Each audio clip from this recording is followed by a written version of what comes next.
Thank you for having me, and happy birthday to Outriders. This has been an amazing event. Everyone who knows Jakob knows he talks a big game, and this has definitely lived up to that. It's a wonderful community. I'm going to talk a little bit about my favorite story that I've told thus far in my career. I love that there's a lot of freelance journalists in the audience.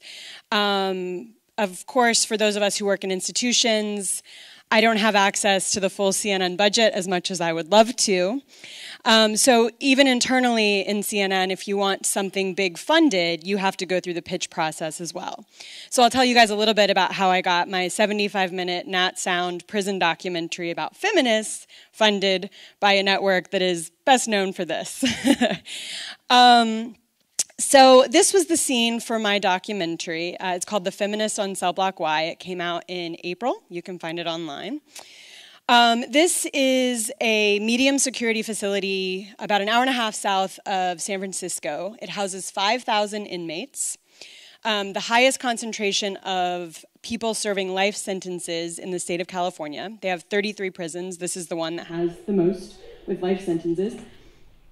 And inside this prison, there was a group of inmates who were working on this theory that as part of the means of rehabilitating themselves when they got out of prison, they needed to study feminist literature.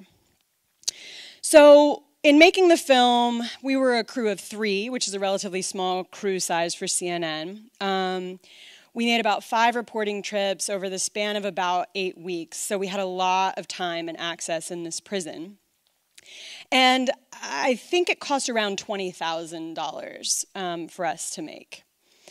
And one of the key things that I had going for me then and now with this documentary, which all of us as storytellers know, is the element of surprise. It's somewhat unusual to hear that a group of inmates are discussing feminism, and that's especially the case when you see who the feminist on Cell Block Y is. Patriarchy, as the guys will learn today, is the biggest hindrance to our success. I think he may have a little bit more to say. But anyway, that is my main character. That is Richard Edmund Vargas. He just got out of prison 2 months ago. He served 7 years of a 10-year sentence for armed robbery for a series of robberies he committed when he was 19. And he, in prison, decided that one of the things that he wanted to do was talk to other inmates about this thing called toxic masculinity. He believes that this is a way for especially men who are incarcerated to rebuild their lives, is really thinking through what it means for them to be a man and how this led them to commit some of the crimes that they committed.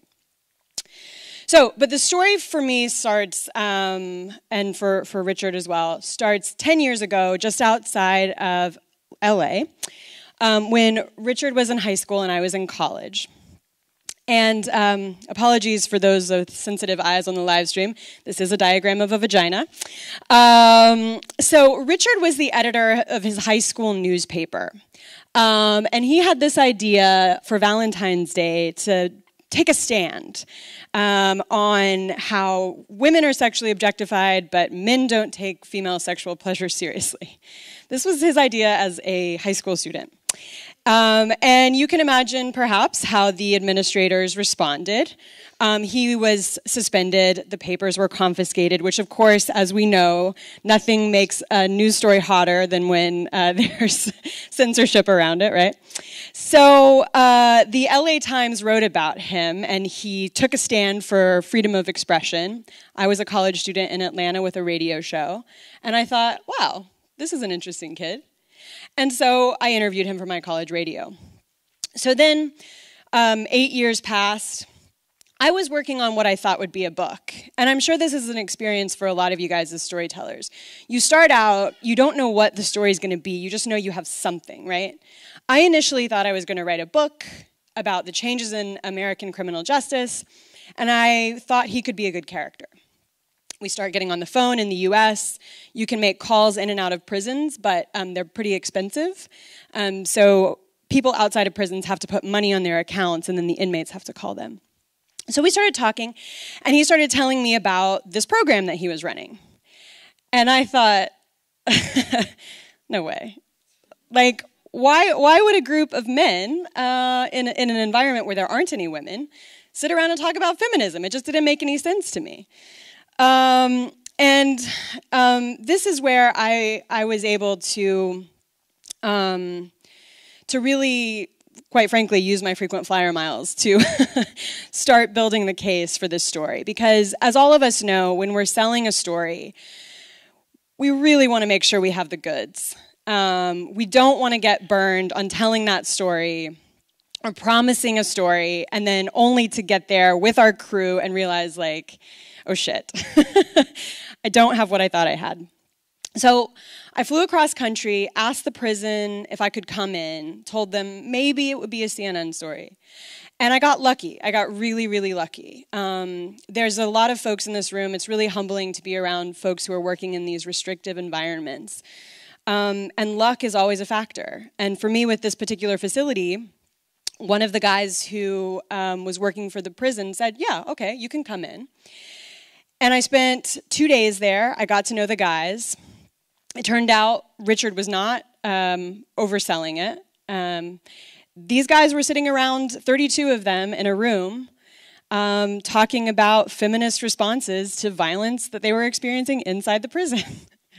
It was incredible. And that's when I realized, like, I can tell a print story. In fact, I took my camera, and I was by myself, so I was writing down notes, and as I was writing down notes, I asked the inmates to take pictures of each other. I asked the guys in the group, could they take pictures of each other, because I just wasn't sure if I was going to get back there. But after witnessing their interactions, and this goes to a lot of what we were talking about, whether it's podcasting or whether your story needs illustration. For this story, I said, like, it's got to be video, because otherwise nobody's going to believe that these guys are having these conversations. I need it to capture the richness of the experience. So again, how do I sell this to an organization? I mean, CNN has built over 35 years a reputation for being quick, being on the scene. We're going to have, like, the instant story, you know, minute by minute. And I started making pitches. These will be familiar to all of you. This one's way too long. But finally, I got a bite. And that's when I got really lucky. I got partnered. I think one of the folks from HostWriter was mentioning this. You know, one of the key things for a partnership is, like, it's great if you get along, but really, like, your skills have to complement each other. And I had done the work of getting the access. I knew the guys. I knew the characters. I can't shoot video. And I got a partner who wanted to do a prison story but didn't have the access. This is Contessa Gales. She runs a studio now out of New York, Coco Motion Pictures. If you need any video work, she is your gal. She is brilliant. And we got to work. It was 3 of us. The prison was actually very accommodating. They let us film wherever we wanted. They didn't intervene. We were very lucky in the sense that we never had to really push. We never were in any situations where we thought, wait a second, we were just about to get something great. No, I mean, it was very open. And we were able to capture scenes like this. Let's ask that question, because everybody's giving good, answers. Thank you, brother, for being honest. Tell me why. Well, you guys are trying to teach us how to throw all this stuff out the window, but when I get out there, I'm gonna have kids, and you guys are telling me to teach them to cry, and it's okay to do this, and it's okay to do that, but yet when they go to school, kids ain't like that. I'm from Granada Hills, California, and there's a lot of white people right there, and the white people is mean sometimes, and they could be on you, you know what I'm saying, Benjamin? But at the end of the day, on a serious note, kids are killing themselves over being bullied at school. Sure. You know what I'm saying? So I can understand me putting this to my life because that's what I have to do in order to stay out. But teaching this to my kid, I want to know on a real note how you guys expect me to do that. I'm saying tell your son, tell yourself, your brother, your cousin, your mama, your auntie, all of them, to dismiss that. Because that is contributing to this. That is contributing to your son getting bullied at school. So when he goes to school and he comes back and he's like, Pop, they calling me gay because I want to play with the girls. Pop, they calling me gay because I'm crying. I'm saying it is our job to instill in him integrity. You are who you are. When I forgave the dude who killed my brother, all the stuff was popping up for me. Pop, they saying I'm gonna be a mark. Pop, they might take my stuff. Dang, I ain't really no G because I ain't did this for my brother. I ain't really no gangster like that, man. That might mean it was uncertain. So this was their main Patriarchy Day workshop where they were unveiling to the guys, this is what we think the problem is for a lot of you in your life. This guy here with the glasses, 88, he committed a murder when he was 15. And he's sharing a story that you see in longer parts of the documentary where he realized that he was doing time on the same cell block with a man who was convicted of killing his brother. And he tells this story of how he was able to forgive this person and really tackle this weight that he felt was put on him to be a man and retaliate. And so, you know, a lot of people today have talked about texture and nuance as it relates to storytelling. And for us, this was really important because we were able to capture these long moments. We were filming 8 or 9 hours a day in the prison. And so for us, the next step, right, as we all know, is like you have the great stuff. Now, how do you make sure you preserve it, right? Like, how do you make sure an editor like me, that's my day job, doesn't take it out and say, like, no, we don't have time, right? So we ended up, initially we sold this to as a digital magazine piece. But business realities for media being what they are, by the time we got done with our piece, CNN had decided we weren't going to do this digital magazine anymore. So we had this great footage, we just didn't have a home for it anymore. Contessa put it together and she realized, like, man, we have enough for a 75-minute Nat Sound documentary, which is like unheard of. This is a very different model than what CNN normally does. And so what we ended up doing was giving the network several different options. And maybe this works, maybe it's applicable for some of what you're doing. So what we were able to do in giving the network several different options was we preserved the version that she and I both felt very strongly about, the version that you can find online that's 75 minutes, that gives all the interactions the time to breathe. And then we also did a short 10-minute version for one of our YouTube channels. So I'll show you those two, just like the opening minute, so you can see the difference. So this is the full 75-minute version. Not the full 75 minutes, though.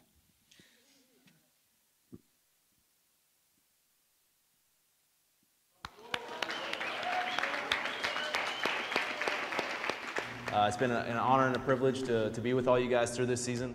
Who here has heard the phrase, be a man? You know, we all have, right? The idea is that if you're not a man, you're a girl or a woman. And the inference being that somehow that's less than. You have to act a certain way to be a man. And that's something that led me to prison. If you keep crying, I'm... So, establishing shots, Nat Sound, you know, we're going to slowly introduce you to the 6 characters that are the primary characters in the long doc. Now, this is the short 10-minute version. Toxic masculinity, what does that mean? We probably never heard anybody say anything like, well, he objectifies women, therefore I feel like he's a real man. Nobody says that. But instead of saying objectifying women, what are some of the things that we hear in the community where we're talking about, oh, he's a real one because he objectifies women? He's a pimp. He's a player. He got hoes. He got bitches, right? Richard's 26. When he was a teenager, he robbed a couple of drugstores at gunpoint, and he's been incarcerated for the past 6.5 years. So you can see, you know, we wanted everybody to be happy with what it was that we had, and we were able to do that. We did several articles as well that sort of got different versions of our brand, what it was they needed. And, you know, I learned a lot making this documentary. If you were doing the mental math, you know, I've been thinking about this story, not fully for 10 years, but certainly for 2.5. And I think for all of us, I mean, the reason that we're here, the reason that we took time on a Wednesday where we could be doing anything else to be in a room full of people who care about story is because story is this magical way to collapse time and space and difference. And story, if done right, can really bring people into a world that they didn't even know existed. And that ultimately, what was was the pinnacle of this story was that it's possibility.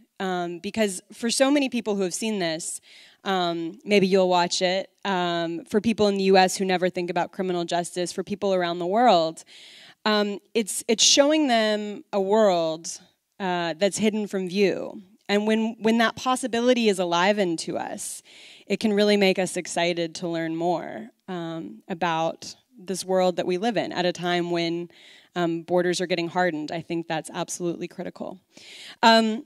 So that's what I have. I'm really excited to chat with you guys. I could talk about this endlessly. And thank you all so much for being here.